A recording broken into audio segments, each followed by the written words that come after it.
The Irrawaddy at first light, in the last winter of the war. A Japanese transport officer stands on the eastern bank and he counts what is missing. The night before he sent 30 boats downriver, country craft, flat and low in the water, loaded with rice and rifle ammunition, and the 1,000 small necessary things that keep an army breathing. He sent them in darkness, because by now darkness was the only cover left to him. This morning, 11 have arrived. He's not a careless man. He's not new to any of this. He has moved supply across half of a continent, from the paddy fields to the mountains, and he has read the manual until he could recite it in his sleep. And the manual is clear on one point above all others. The deep rivers of the interior are the safe line. The front is where men die. The rear, 200 miles behind the guns, is where the paperwork gets done. So he stands on the bank and he does the arithmetic, and the arithmetic will not close. There was no battle here. There is no enemy army within 100 miles of this water. There is only the river, wide and brown and older than any empire, which has carried the trade of this country for longer than anyone alive can remember. And somewhere between dusk and dawn, quietly, it has begun to eat his boats. If you had stood beside him that morning, you would have seen nothing at all to explain it. An empty river, a grey sky, a man with a tally sheet that does not add up. He will try to report it to his superiors. He will fail, because the explanation is not written in any manual he owns. This is not a story about boats. This is a story about how you destroy an army without ever once meeting it in the field. It is a story about a single road, the only road an army has left, and what happens when the road you cannot leave becomes the road you cannot survive. And it is the story of a thing the Japanese army in Burma could watch happening, night after night, and could not, for all its courage and all its skill, do anything at all to stop. Part 1. To understand what that officer was seeing, we have to go back. Not to the fighting of 1944, but to the shape of the land itself. Burma is a country built by its rivers, ringed by mountains, split from north to south by great brown arteries of water. It had for 100 years moved its rice and its oil and its people not by road, because there were few good roads, but by boat. The Irrawaddy was the spine of the entire country. Before the war, a single company ran hundreds of vessels up and down it, a floating railway laid on water. If you wanted to move anything heavy any distance in Burma, you did not go looking for a truck. You went looking for the river. Now hold the position of the Japanese army in the middle of that country. It had almost no fuel. It had few trucks and fewer good roads to run them on, and for months of every year the monsoon turned the roads it did have into channels of mud and standing water. For an army in that position, the river was not a desperate last resort. The river was the obvious, sensible, professional answer. It was the choice any competent quartermaster in the world would have made, and everyone in that theatre understood how much the boats mattered. When the British themselves had been driven out of Burma in 1942, they did not simply abandon the river fleet, they scuttled it. Roughly 200 of the flotilla's vessels were deliberately sunk rather than left, to fall into Japanese hands, because both sides already knew one simple truth. In Burma, whoever controls the boats controls the war. And here is the part that matters most, the part that is easy to sneer at afterward, and wrong to sneer at. The Japanese assumption that the deep rivers were safe was not stupidity. For almost the whole history of warfare it was simply true. A barge sitting 200 miles behind the front was, for every practical purpose, as safe as a warehouse in a home city. Armies fought at the edge where they touched. The deep rear was a place of maps and clerks and stockpiles, not a place of sudden death. That was the frame. Inside that frame, every single decision the Japanese made about their supply was correct. We should be honest about that. Their reasoning was sound. Their doctrine was rational. Read the logic on its own terms, and there is not a mistake anywhere in it. There was only one problem, and it was not a problem of intelligence, and it was not a problem of courage. It was a problem of time. Their picture of where danger lived had been painted for a war that no longer existed. The frame had a single flaw, and the flaw was this. It assumed the sky above the deep rear would stay empty. For most of history, the sky did stay empty. In Burma, in the last 2 years of that war, it did not. They even grasped the danger in a narrow local way. When Allied aircraft began sowing mines in the river approaches to Rangoon, the Japanese merchant captains at first waved the threat aside as nothing worth worrying about. Then 2 ships went down. After the war, a Japanese naval officer, Captain Kuzo Tamura, described under interrogation exactly how that easy contempt had curdled into fear the moment the first hulls were lost. Pause on that sequence because it is the entire campaign in miniature. The threat is dismissed because doctrine says it can be safely dismissed. Then the doctrine is proven wrong, one vessel at a time, and by the time the lesson has finally been learned, it is already far too late to change the plan. Their system worked. It worked for years. It worked right up until the morning the sky stopped being empty, and then it did not work at all. Part 2. Here is the instrument that broke their model. Meet the Bristol Beaufighter, a big, heavy, twin-engined aircraft, not elegant, not famous the way a Spitfire is famous, and utterly lethal in the work it was handed. It carried 4 20mm cannon in its belly and machine guns in its wings, and later rockets under those wings as well. By a quirk of their design, its engines ran unusually quietly, so that very often the sound of the aircraft and the strike of its shells arrived together in the same instant. A single firing pass could reduce a wooden boat to floating splinters in a matter of seconds. Beside it flew the Mosquito, faster still, a machine built of wood and glue that swept low along the rivers, hunting anything that floated. Behind them came the American-built Thunderbolt and earlier in the campaign the Vengeance dive bomber. And from rough forward strips scraped straight out of the ground near the Irrawaddy flew the Hawker Hurricane, the old defender of the Battle of Britain, given a second life here as a ground attacker, some of them fitted with a 40mm cannon heavy enough to punch clean through the flank of a barge. Picture one of these attacks, the river near the ancient temple city of Pagan, brown and slow in the early light. A line of country boats hugging the bank, trusting the trees to hide them. Then an aircraft, very low and very fast, its cannon opening up, and the water leaping into a row of tall white columns as the shells walk across the surface and into the hulls. Among the men who flew this work was a navigator named Dennis Spencer of No. 211 Squadron, who would be awarded the Distinguished Flying Cross, and who later set his memories of it down on paper. The task his crew was given was blunt and plain. They were to seek out and attack enemy transport of every kind, on the roads, on the railways, and on the water. The boats were not caught up in this war by accident. The boats were the target, and the effect on the Japanese was immediate, and the official histories record it without drama.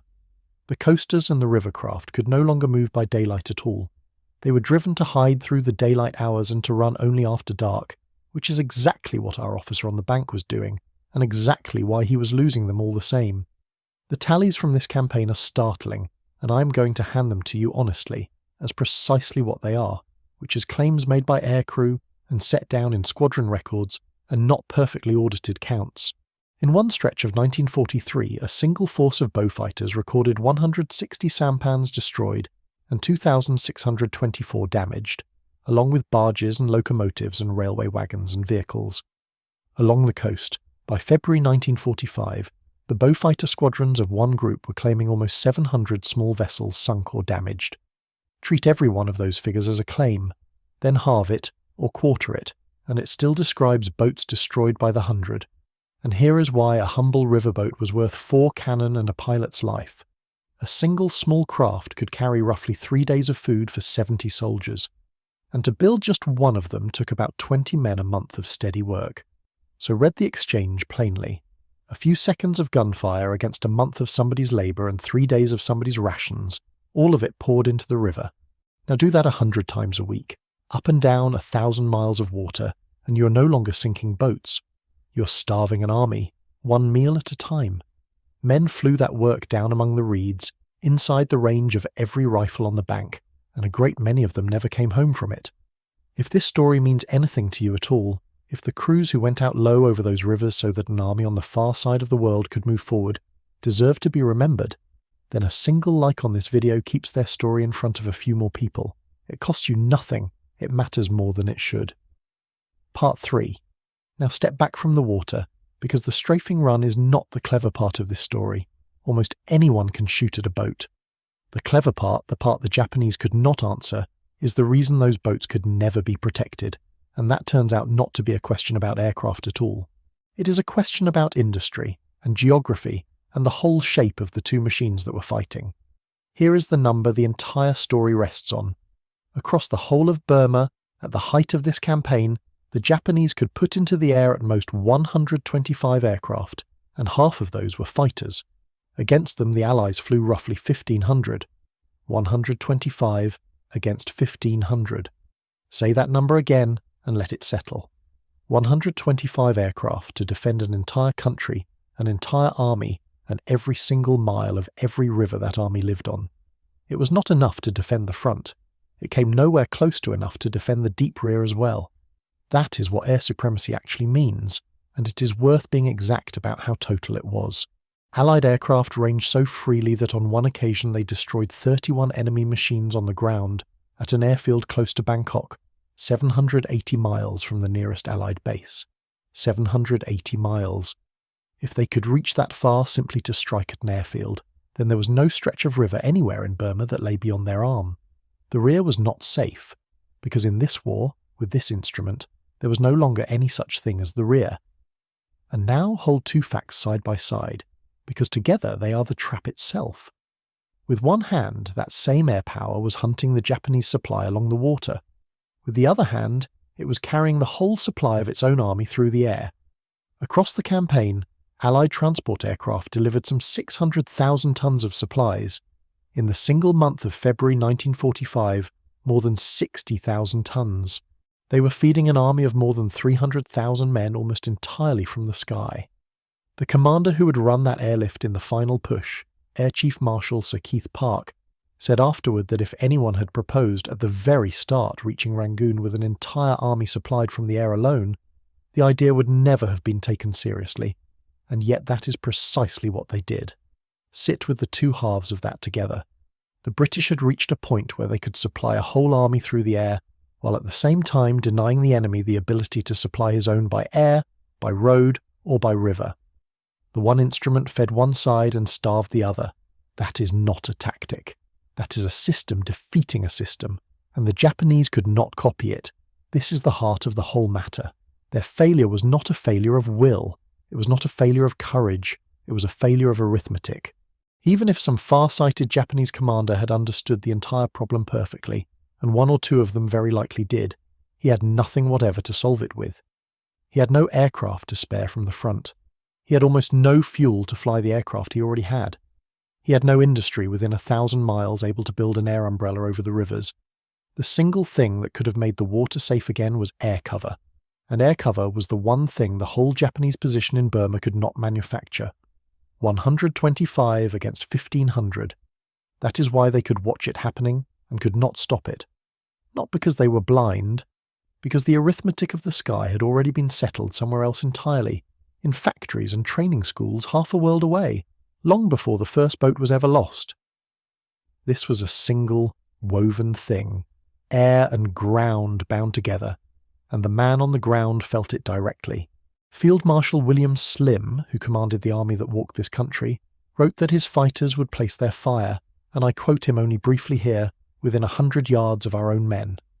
The aircraft over the front and the aircraft over the rivers were the same weapon, aimed at the same enemy, from two directions he could not guard at once. There is a human thread running through all of these numbers that the figures themselves can never hold, and it is the men on both sides whose lives sit folded inside them. If your father or your grandfather or your uncle served with the Royal Air Force, or with the 14th Army, or with any of the Commonwealth forces in Burma, I would be grateful, honestly and sincerely grateful, if you would leave their name and their unit in the comments below. These stories survive because families refuse to let them go. That is how the memory stays alive when the last of the men are gone. Part 4. I want to correct something now, because it matters, and because the truth is stronger than the myth. It is tempting to tell this story as though the Japanese were simply baffled, standing on the riverbank scratching their heads, unable to comprehend what was being done to them. That is not what happened, and it is not fair to them. They understood air interdiction perfectly well. They were professional soldiers fighting a professional war. The mines in the Rangoon River, in the words of the official account, were sullenly acknowledged by the Japanese after the war, and that one word, sullenly, tells you everything you need to know. They understood. They simply hated understanding it. What they lacked was never the understanding. It was any means of reply. Look at what their commander in Burma actually did, because it was not the act of a fool. As the Allies drove toward the Irrawaddy in early 1945, General Kimura pulled his forces back behind the river itself gambling that a barrier nearly a mile wide would stretch the advancing enemy past the very limit of supply and break the offensive against the water. On paper, it was a sound plan. It was the plan a good general makes. And it failed, for a reason that is almost cruel to state. The very river Kimura was leaning on, as his shield was the same river being hunted from the air as his lifeline. He was trying to hold the Irrawaddy as a wall at the exact moment the Irrawaddy was destroying him as a road. Meiktila fell on the 5th of March, 1945. Mandalay fell on the 20th. The wall did not hold, because the army standing behind it was already hollow with hunger. Every counter they attempted failed in the same shape. Move only at night, and the aircraft learned to come at night as well. Disperse the boats so that fewer are caught in any single attack, and dispersal slows the flow of supply just as surely as sinking it does. Hide through the daylight and creep forward in darkness, and the men at the far end of the line still are not fed on time. There was no move left on the board that did not lose. They were right about a great many things. They were right that the Allies were operating at the very end of a long and fragile chain. They were right that the Irrawaddy was a formidable barrier. They were right that the monsoon would come and drown the pace of the advance. What they were wrong about was the one thing that decided it. They were wrong that the river could still be a road. Among the men closing that valve from above was a Canadian, a pilot named Jim Ashworth, of No. 20 Squadron, flying the heavy cannon-armed Hurricane low across occupied Burma, hunting Japanese supply boats along the water. Stay with that image for a moment. A young man from the far side of the world, over a river whose name he had almost certainly never heard a year or two before, helping to shut off the last artery of an army he had never once met in person. That is the reach of the thing the Allies had built. It could lift a farm boy out of Canada and set him down above a river in the heart of Asia, at the precise point where he could do the most harm. And now, the honest complication, because a serious history is obliged to include it. Even after the war, under interrogation, a number of Japanese generals insisted that the air attacks around Rangoon and its rivers had not seriously hampered their operations. We should not simply wave that away. Some of it may be pride, the natural reluctance of a beaten professional to spell out exactly how he was beaten. Some of it may be partly true, in particular places and particular months. History is very rarely as clean as a documentary would like it to be. But set those denials against the wider weight of the record, against boats that could only move by night, against an army that reached the Irrawaddy already starving, and the evidence comes down heavily, and it comes down on one side. Part 5. So return, at the very end, to where we began. The transport officer on the eastern bank at first light, counting the boats that did not arrive, unable to write the report that would explain them. Why could he not explain it? Not because the mechanism was a mystery. He could see the aircraft. He could see the burning boats. The thing he could not explain was worse than any mystery. There was simply no answer to give. There was no countermove to recommend, no correction to the plan that would bring the boats back, because the fault was not in his plan at all. The fault was in the sky above his country, and nothing that he or his army possessed could alter a single word of what was written there. Resolve it, then, as a matter of two systems, plainly. The Japanese had a river. The British had the sky above the river. The Japanese had a doctrine that promised the deep rear was safe. The British had an instrument that abolished the deep rear entirely. The Japanese had courage and skill and a sound professional plan, built with care for the war they had trained to fight. The British had the war that had actually arrived. We should be careful, at the close, not to overclaim, because an honest telling does not need to. The Royal Air Force did not win the Burma campaign on its own. The infantry still had to cross that mile-wide river under fire. The engineers still had to carve the airstrips out of the dust and the scrub. The men on the ground paid for every single mile of that advance, and they paid the price in full. Air power did not make the victory cheap. It made the victory possible. Those are two different claims, and only the second one is true. And I owe you one last piece of honesty. The officer on the bank, the man we opened with, is not a single documented person. He is a composite, drawn from the interrogation records and the unit histories, a stand-in for the many real Japanese quartermasters who lived that precise winter and faced that precise arithmetic. I built him so that you could stand for a moment where they stood. Everything around him, the boats, the numbers, the aircraft, the river, is entirely real. Remember the ones whose names we do know. Dennis Spencer, who flew low over those rivers and lived to write it down. Jim Ashworth, the the Canadian in the hurricane, and all the crews, on both sides of that war, who went out over the water and did not come back, and whose names should never be allowed to quietly slip away. They could watch it happening. They could not stop it. In the end, that is the whole of the story, and it is a heavier thing than any single number on any tally sheet. If you want the next chapter, then subscribe, because there are more of these. More rivers, more doctrines, more men whose names deserve to outlast the war that spent them. There is always another story waiting in the quiet corners of this history. The corners that never made the films. Stay, and we will go and find the next one together.